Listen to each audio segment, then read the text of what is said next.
जय Sai Ram everyone, welcome to मेरे साईं। आशा करती हूँ साईं कृपा से आप सब बहुत बहुत अच्छे होंगे। आज आप सभी के साथ मैं शेयर करूँगी कुछ साईं अनुभव, और ये अनुभव जिनका है वो रहना चाहती हैं अनोनिमस। अब इनके घर में कोई साईं को नहीं मानते थे, क्योंकि उन्हें लगता था कि बाबा मुस्लिम फ़कीर है। पर मैम बाबा को बहुत मानती थी। उनको शिरडी जाने का बहुत मन था, पर कोई इन्हें दिल्ली से शिरडी जाने का परमिशन नहीं देते। एक बार मैम अपनी फैमिली के साथ महाकाल उज्जैन गई थी, और मैम ने बाबा से कहा कि साईं, आप तो मुझे शिरडी बुलाते नहीं, तो आप मुझे महाकाल के मंदिर में उज्जैन में मिलने ज़रूर आना।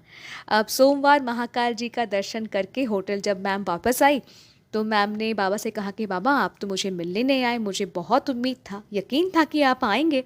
अब क्या हुआ, अगले दिन इनके फैमिली मेम्बर्स ने डिसाइड किया कि एक बार फिर से महाकाल का दर्शन करेंगे। अब सबने महाकालेश्वर ज्योतिर्लिंग के दर्शन किए। मैम ने भी दर्शन किया, और जैसे ही मैम दर्शन करके साइड हुई ना, तो एक फ़कीर दिखा मंदिर में, जो एग्जैक्टली साईं बाबा जैसे ड्रेस्ड अप था। और उनके पास भी ना झोली था, सर में साईं बाबा जैसे कपड़े बांधते हैं ना, वैसा उनके सर में भी कपड़ा बंधा हुआ था। और फ़कीर ने इनके भाई को झोली से प्रसाद दिया। मैम ने भी फ़कीर बाबा से प्रसाद मांगा, तो उनको भी प्रसाद मिला। और वो फ़कीर आगे चल रहा था, ठीक है, आगे की ओर चल रहा था। फिर अचानक से कहीं चल गया मंदिर में, और कहीं नहीं दिखा वो फ़कीर, ठीक है। इसके बाद जब मैम होटल वापस आई, तो उन्हें रियलाइज़ हुआ कि शिव मंदिर में जो फ़कीर आए थे, जिनके पास से उनको प्रसाद मिला, वो और कोई नहीं, वो सिर्फ साईं ही थे। और साथ ही साथ उन्हें ये भी यकीन हुआ कि शिव और साईं एक ही है। बाबा कितने प्यारे हैं ना, जब कोई भक्त उन तक नहीं पहुंच पाते, बाबा उन तक पहुंच जाते हैं, अपने भक्त तक पहुंच जाते हैं उन्हें दर्शन देने के लिए। है कोई प्यारा बाबा से ज़्यादा? बताइए, कोई नहीं है। बहुत प्यारे हैं साईं। अब आइए इनके कुछ और अनुभव आप सभी को सुनाती हूँ। 2010 में इनका 12th बोर्ड एग्ज़ाम में फ़िज़िक्स का पेपर अच्छा नहीं गया था, क्योंकि वो ज़्यादा कुछ पढ़ नहीं पाई थी, और इनको ना डर था कि शायद वो फ़ेल करेंगी। तो मैम ने मैम बहुत रोई, और बाबा से कहा कि बाबा प्लीज़ मुझे पास करा दो। थोड़ा गुस्सा भी किया कि बाबा, अगर आप मेरी मदद करते ना, तो पेपर इतनी भी ख़राब नहीं जाती, ठीक है, तो आपने मुझे क्यों हेल्प नहीं किया। बाबा से गुस्सा भी करते हैं, बाबा से प्रार्थना भी करती है। फिर डिसाइड करती हैं कि वो साईं बाबा के व्रत करेंगी। व्रत करती भी हैं, और बाबा से रोज़ कहती कि बाबा 33 मार्क्स मुझे मिलना चाहिए फ़िज़िक्स पेपर में, आप 33 मुझे दिला दो ताकि मैं पास कर जाऊँ। और जब रिज़ल्ट आया तो इनको 43 मिला था फ़िज़िक्स पेपर में, और वो पास हो गई थी साईं कृपा से। अगर 43% उनको नहीं मिलता, तो वो फेल हो जाती और उनको फिर से पेपर देना पड़ता। तो ऐसे ही साईं कृपा से वो पास हो गई थी एग्ज़ाम में। इसी तरह इनका साईं पर विश्वास बढ़ता गया। मैम मन लगाकर पढ़ती और बाबा से कहते कि बाबा, मैं अपने बैच की टॉपर बनी रहूं, ठीक है। तो बहुत मेहनत करती, और कभी कभी बाबा से कहते कि बाबा, मैंने जो टॉपिक्स कवर किया है ना, वही सारे टॉपिक्स ना पेपर में भी आए, और साईं कृपा से वही सारे टॉपिक्स पेपर में आते भी थे। और मैम बताती हैं कि वो अपने बैच की टॉपर रही 5 साल तक, यानी बीएससी टू एमएससी तक मैम टॉपर रही, बाबा के आशीर्वाद से। साईं बाबा ने इनके लाइफ में हर पल इनके साथ निभाया। बाबा ने इनका बहुत साथ दिया।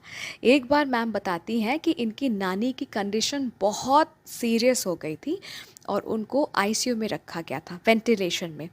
उनको टीबी भी हो गया था, और उनको हेपेटाइटिस भी था। तो डॉक्टर ने कहा कि कुछ भी हो सकता है, she is very serious.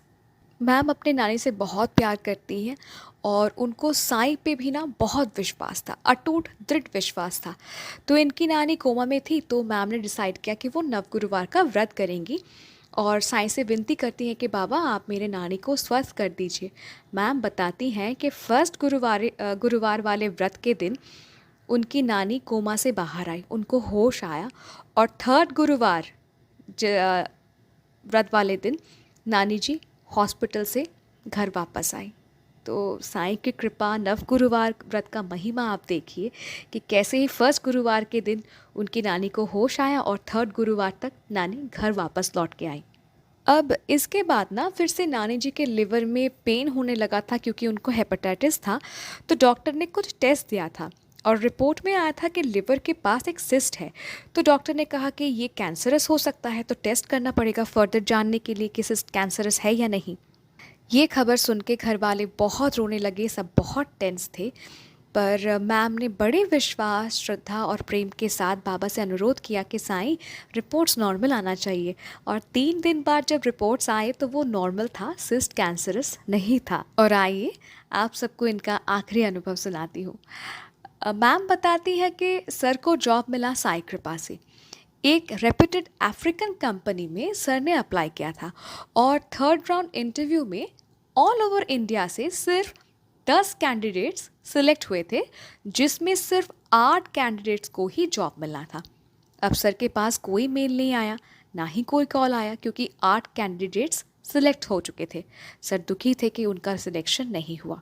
Ma'am ने सर से बहुत कॉन्फिडेंटली कहा कि आप अफ्रीका जा रहे हो, आपको कंफर्मेशन मेल मिलेगा, मुझे मेरे साईं पे दृढ़ विश्वास है, साईं सब ठीक करेंगे। मैम बताती है कि 15 दिन के बाद सर को कंफर्मेशन मेल आया कि सर सिलेक्टेड हैं।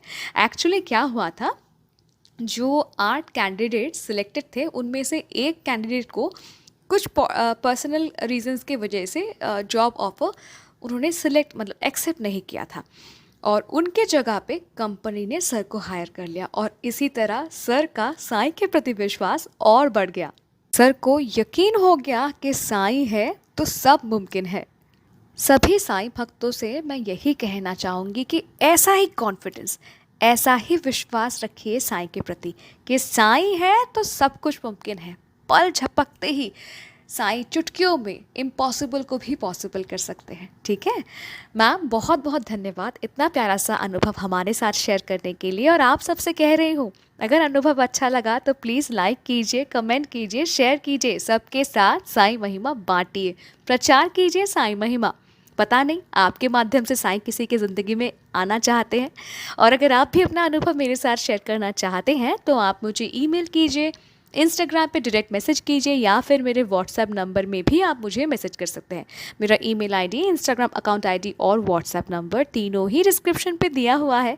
और अगर अभी तक चैनल को सब्सक्राइब नहीं किया है तो कर लीजिए। मिलती हूँ बहुत जल्दी एक नए सा अनुभव के साथ। टिल देन, जय साईं राम।